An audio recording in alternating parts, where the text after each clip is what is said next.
Hi, everybody, and welcome to Leading Off of the Spreadsheet. I'm your host, Kris Liebau, and the owner of Action and Ease Leadership Coaching. Thank you for joining us for our second episode. In the first episode, I talked a little bit about my personal journey and background and what really inspired me to become a coach, starting out as an engineer and making this shift, going from facts and data and math and science to the people aspect of stuff. And in this episode, I wanted to dig in a bit more into where did action and ease come from, and what is this, what's this coach stuff all about? What are we doing here? And the biggest thing is, no matter where we go, like, wherever you go, you're here, in that whole John Kabat-Zinn type of a thing. And whether we have a new role, we move to a new company, move to a different state, a new relationship, whatever that is, the thing that is consistent amongst all of that is us.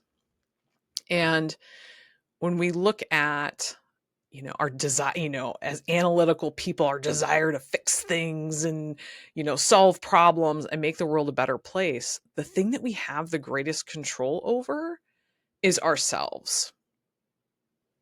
I'm just going to pause there for a minute.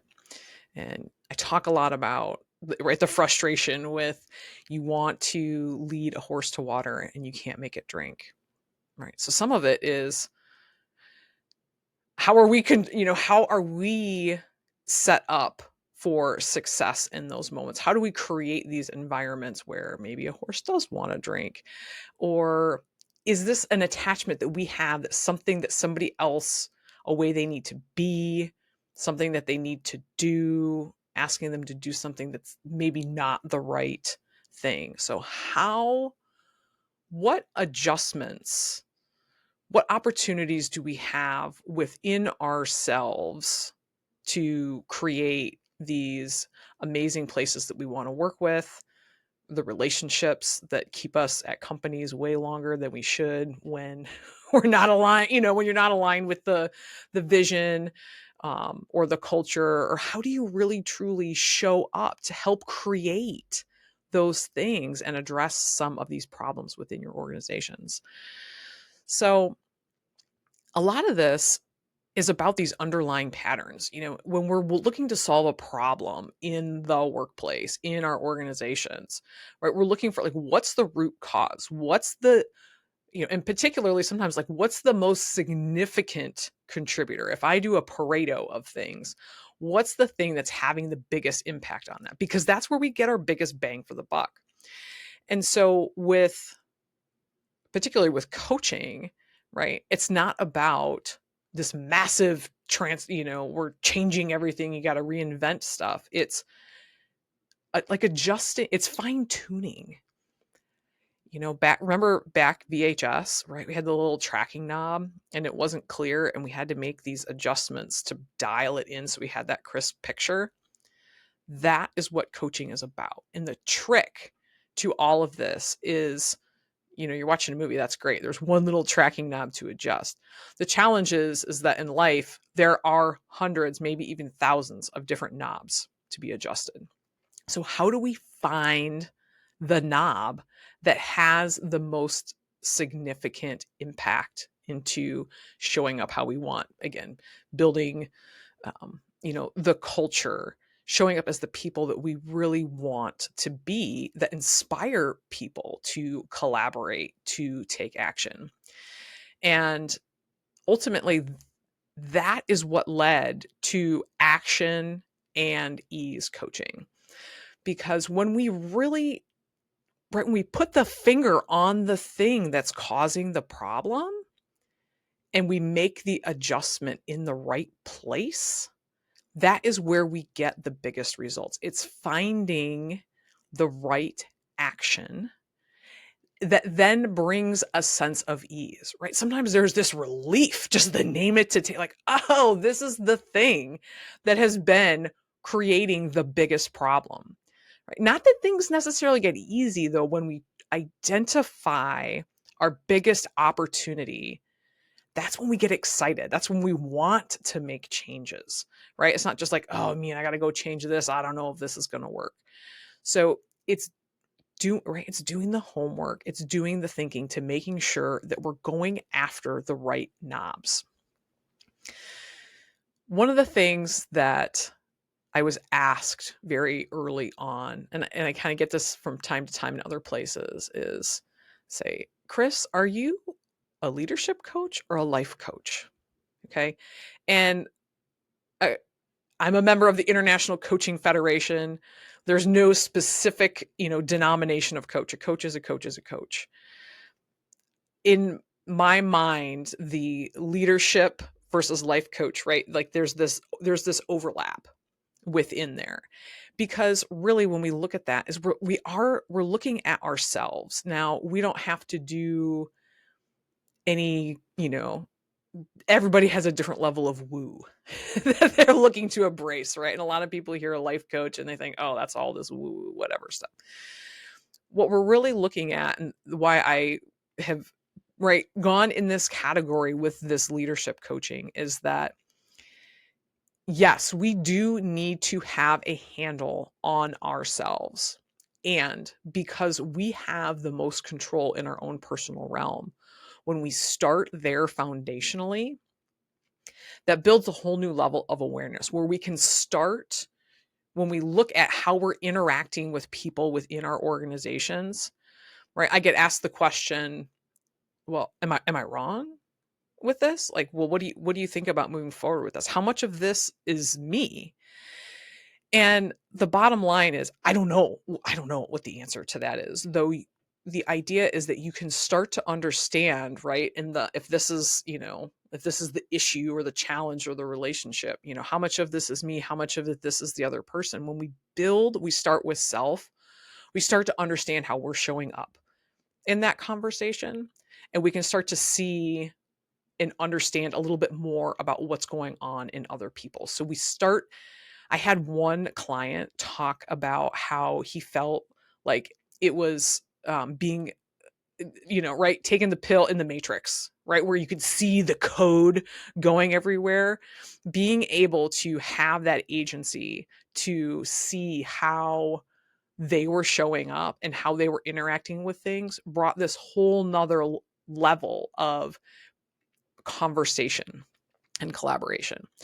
Because ultimately, right, we want to achieve these goals. We want to get things done. We want to move the organization forward. We want work not to suck, right? It's called work. Work is energy. Work is output. Work's hard. And honestly, there's nothing wrong with something being hard when you're compelled with the mission. You enjoy the people that you're working with and alongside, and you want to work together. We are social creatures in that way. And we want to come to work and show up the way that we want to, without getting pushed around and led around by our noses by our environments and the people that we work with. And, from this leadership perspective, people leave bad bosses, right? Like, that's the thing. When there's not that trust, the respect within that, that is when people leave, right? When we have these positive relationships, people want to come, they feel supported, they feel heard. That's when people stay. That's when people want to collaborate. That's when people want to step up. That's when people are truly motivated to do their best.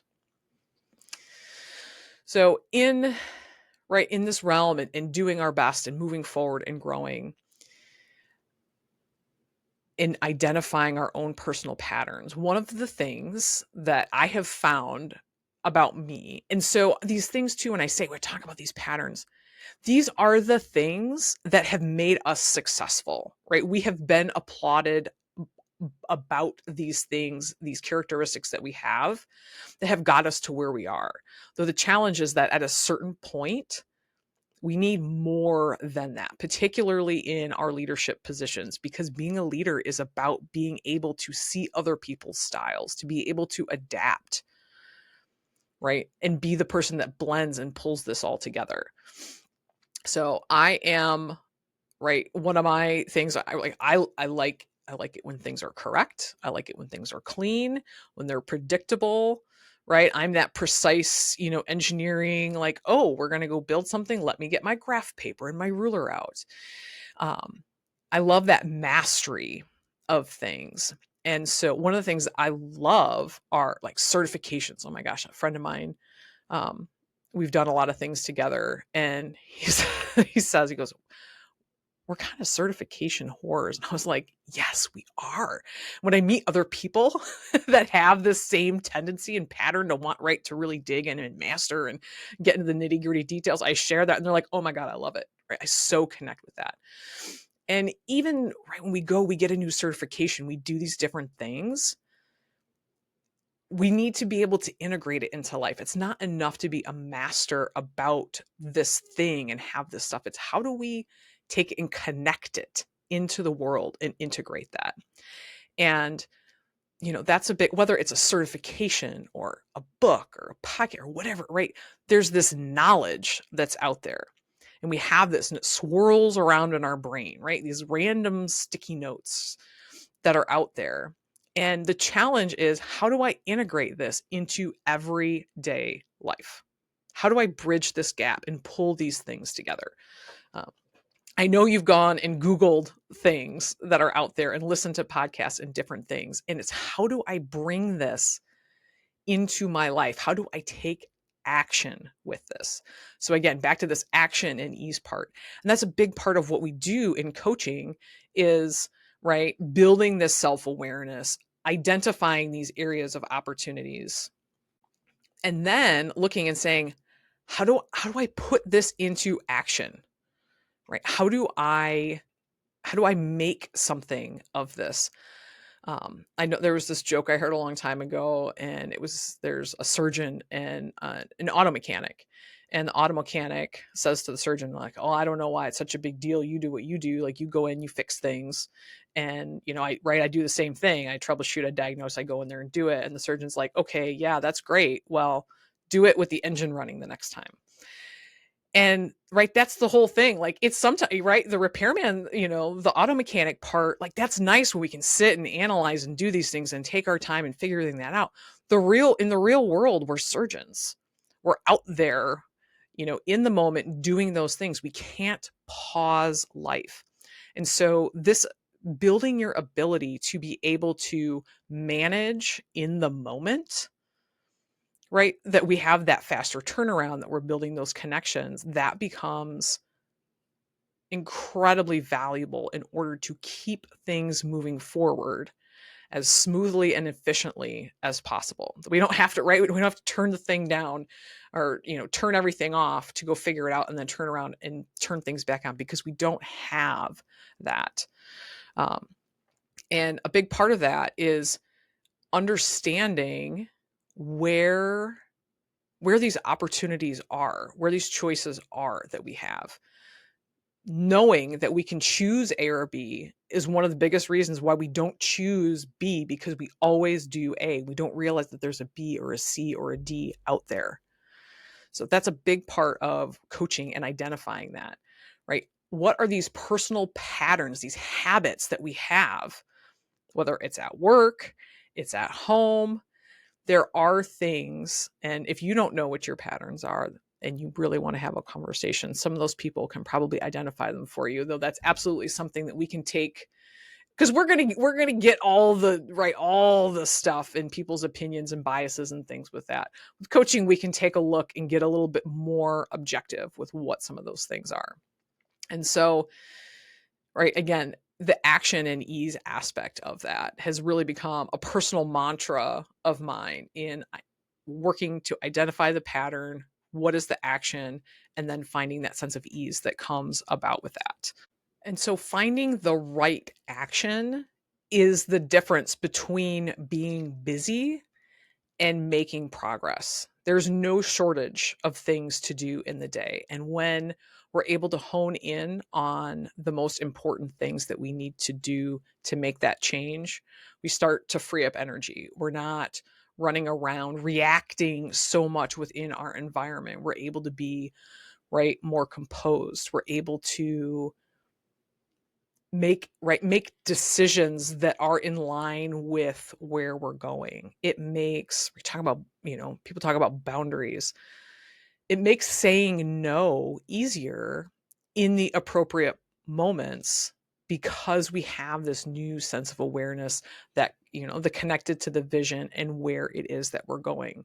And that helps drive efficiency for us as well as for, right, this rolls down. If we're asking people within our, oh, well, go help, go do this, if we can't, if we can't say no, or we don't have that focus and drive, that has a cascading impact for people within our teams and within our organizations. Thanks for tuning in to episode 2. I look forward to seeing you in future episodes as we take a look and dig into what are the personal patterns. How do we build some of that awareness?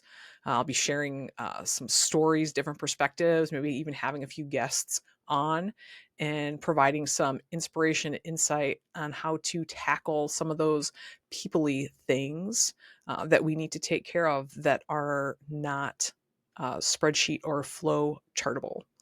Signing off for Leading Off of the Spreadsheet.